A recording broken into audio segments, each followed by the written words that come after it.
Interesting. Brian Baldinger this week on 95.7 The Game said, he's talking about Jake Brendle. He said, I think they have to upgrade the center. I say this to offensive line coaches, and I would say this to Chris Forster as well. Yeah. And I respect Chris Forster. I think Chris is an excellent coach. But I would say that if your center isn't strong, your offensive line is never going to be great. In his own scheme, absolutely. This is where we have kind of a little bit of a difference of opinion. I mean, you've got a guy like Baldy who watches film, who was an offensive lineman, who's coming out and saying, I'm watching Jake Brendle, and I don't think Jake Brendle's very good. I'm with him. And then you have, Chris Forster, who has said, who's clearly a huge fan of Brendle and is like, Brendle's the best quarterback we have. And he's the best, in like 6 different ways. He's the best guy we have. Yeah. And it just seems, and then you ask John Lynch, and John Lynch is like, well, he was asked about Feliciano a month ago, and he's like, well, we really like John Feliciano, and he might be able to get back, but we do have a player that we really like, who's a really good player at center, and Jake Brendle. Jake Brendle was a street free agent. He's about 290. And he was a Pro Bowl alternate, believe it or not, a couple of years ago. He actually deserved it that year. He was really good his first. And it was a couple of years ago at this point now. But he did have a Pro Bowl type year. And now it's like then he lost the ability to anchor. I mean, he's never really been strong or anything. He's just kind of he's okay. He's all right. He's not good 3-cone guy. I actually kind of think that the future center is either Drake Nugent, who I really do like, or potentially this guy. We go into Coach Atlanta. Yak is highlighting. This is the newest 49er. Oh, Hennessy. I liked Hennessy a lot. I'm going to a different Falcon, though. This Drew Dahlman that they have at center. My man Hutch is all over him. Can't get enough of him. And what do you mean? Drew Dahlman's starting center for the Atlanta Falcons. He's going to be a free agent. And my man Hutch says he's a great player. I'm diving in. I'm looking at him. I go, yeah, this is everything you're looking for. And the Niners, contrary to popular belief, will have some money to toss around and probably, to maximize at center as opposed to maybe wide receiver or some other defensive end. But I loved Hennessy coming out of school. I remember at Temple. I loved him. And at Temple, he wore a single-digit number, and the way it works at Temple is they only give the single-digit numbers to the true tough guys. They say if you're a super tough guy at Temple in that program, you wear 1 through 9. And I don't know what number he wore, but it was a single-digit number. He's made 22 NFL starts, 807 pass blocking snaps. I'm reading this from above. He's allowed 44 pressures, 6 sacks, 96.8 pass blocking efficiency. In 2021, he had the 3rd highest run blocking grade in the NFL at 88.1. He's had knee injuries that have caused him to miss time in 2022 and made him miss all of 2023. But it is interesting because John Lynch on KMBR this week was talking about, the offensive line changes. And he's like, these guys are guys. I mean, these guys were draft picks. And I think it was Lynch who was saying this. Might have been somebody else, but Hennessy was a draft choice. Charlie Heck was like a 4th round pick out of North Carolina. Yeah. So, the Niners have been on record as saying they don't believe that you need to invest high picks in the draft. And this probably Dieter goes changes. Well, and this goes back. This is an organizational philosophy that goes back to Bob McKittrick. But McKittrick was a Hall of Fame offensive line coach. And I think Chris Forster is a very good offensive line coach. I don't know that I'd put him in the Hall of Fame as far as offensive line coach. No, but he's coaches go. But they bet McKittrick a lot on him McKittrick was truly. I mean, the only guy who was a high pick was Harris Barton.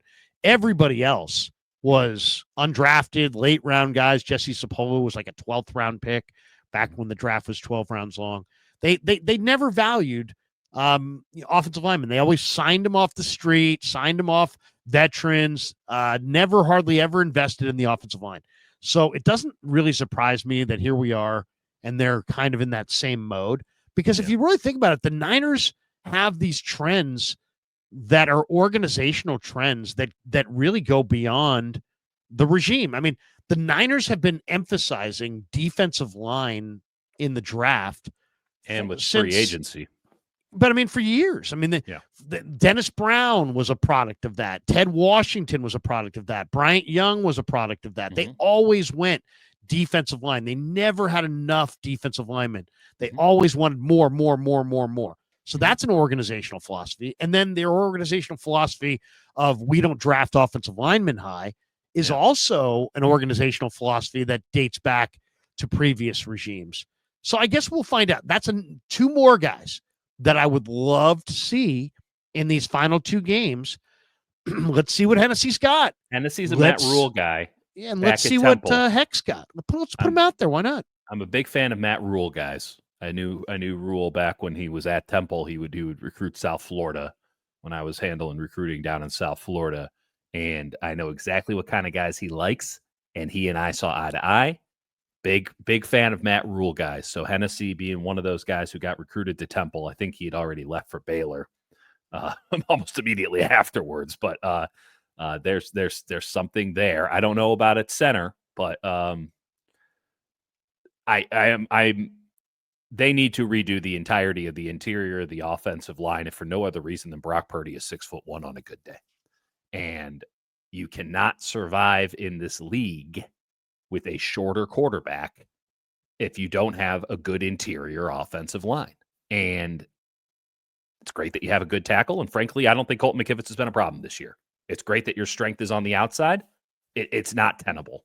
So Brendle has to go. I understand why the front office and coaches defend the guy, because he's a high character guy. They can trust him with the game plan, all these things. But at a certain, I see this all the time with, my daughter's peers at daycare, right? Oh, well, everyone thinks their kid's great when you're spending all this time with them at home, but the kid's a shit at daycare, right? Right. So is he a good kid? Probably not, because as soon as he's not in that environment, well, then, the evidence points to, they're pinching kids and kicking them and throwing tantrums. Like you got a shitty kid. Oh, but they don't do that much at home. It's great that they're great with you one-on-one, but at a certain point, the tape is what tells the story. And as great as Jake Brendle might be on Monday through Saturday, he sucks on Sundays. And it's something that we were identifying in training camp. He couldn't snap the ball because he was too afraid he couldn't get into his set soon enough. And now he sat, and then he said, oh, well, I got to actually get the ball to the quarterback. And so then he sacrificed being able to get in good position. And the first 5-6 weeks of the season, the man was on his ass more than Brandon Pajemski. It was unbelievable. And it's gotten a little bit better because now he's smart enough and he's able enough to be able to compensate, but he's always giving something up. And lately it's, okay, well, I got to get into my anchor set. Well, now he's not able to explode in the run game like he used to, so he's getting thrown off of plays by defensive tackles. He can't get to the second level anymore. And it's always going to be something. And you're fine making that sacrifice if you have all of these other things going, but at a certain point, it's too much to ask. This entire season is a testament to this guy's a backup. If he was the backup on this team, you go, he's giving you pretty good reps. Because he's the starter on a team that came into a season with Super Bowl expectations, it's delusion to think that this is something that can continue into next year. And I'm sure they'll sell it on, oh, he'll be healthier. He'll be healthier and everything will be fine. This is the wear and tear of playing offensive line in the NFL. No one ever gets healthy. They just survive another year. And you obviously have to make a change at left guard. Pooney is... You lock it in at right, but you have to have some protection for him here. And they need a new center. And I don't mind if you go into next year with the same tackles, but you have to make a change at 2 of the 3 positions. And I think Pooney's an absolute lock to start again next year. So there you go, center and left guard. You need 2 new players there, and those are expensive. So that means you're going to have to put some draft capital in it. And luckily, hell of a draft for that. So looking forward to all those conversations. But Hennessy would be fun to see these next couple of weeks. I'd love to see the Nuge too. One of the guys that I really love in the draft process, and we'll get into it another time, of course. Yep. But one guy you should take a look at, and that I have marked down as the 49ers center of the future. If it's not Nugent, if it's not this guy Hennessy, right, who it may be. But there's an offensive lineman from Montana State in this draft named Marcus Wehr. Wehr. He was a right tackle. He was a defensive end. Then they moved him to offensive line, which I love that. I love when there's defensive linemen who get moved Garland action. Yeah, I mean, it's just the best athletes are play defense for the most part. So this guy is definitely a guard. He's got short arms, but great movement skills, former D lineman, 6-year redshirt senior right tackle. He's from Billings, Montana, went to Billings Central Catholic High School in Billings.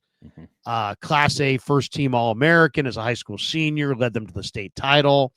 Also earned all state honors as a junior, started as a defensive end at Montana State, switched to the offensive line in 2022, only penalized in one game in 2023. The motor runs hot. He's a nasty run blocker. He finishes defenders to the ground in the run game. He's got great movement skills for a zone scheme. He can do the reach blocks. He can extend. Excellent mobility to get up, to climb to that second level. Really good quickness that overwhelms linebackers. Started one game at right guard in 2023. Otherwise, they've lined him up at right tackle. But his arm length is not good, so he's going to project as a guard. But the motor runs hot, especially in the run game. He's nasty. He's mean. He's mobile. He gets off the line. He's got quickness. They're saying his ideal fit in the NFL is probably right guard, but he could probably play center. I think he's probably a long-term center. He's allowed 7 pressures over the past 2 seasons playing right tackle and right guard. He's never allowed a sack in his college career. He's 6'4". He's 310 pounds. So 3-year starter. And he was a reserve defensive lineman who was going nowhere. And now he's the best offensive lineman in the Big Sky. He'll play in the Shrine game. Okay. And squat 6 bills, 31-inch vert, 375-pound power clean. Yep. For first team FCS, first team All-American at right tackle. So he's a big-time player. Marcus Wehr. Marcus Wehr. Marcus Wehr, Montana State. Probably going to be spelled differently than the great Marcus Wehr. Yes. Oh, that's DeMarcus Wehr, and that is W-A-R-E. This is W-E-I-R-E-H-R. W-E-H-R. Marcus Wehr. And he facially he looks a little bit like a Jason Kelsey, kind of a But he's I presumed with Billings, Montana, he was a white guy. Just throwing that out there. He is a white guy. He's a white guy. But he's definitely got some potential. I mean, I love him as a center. I don't know if I love him as much at the other spots.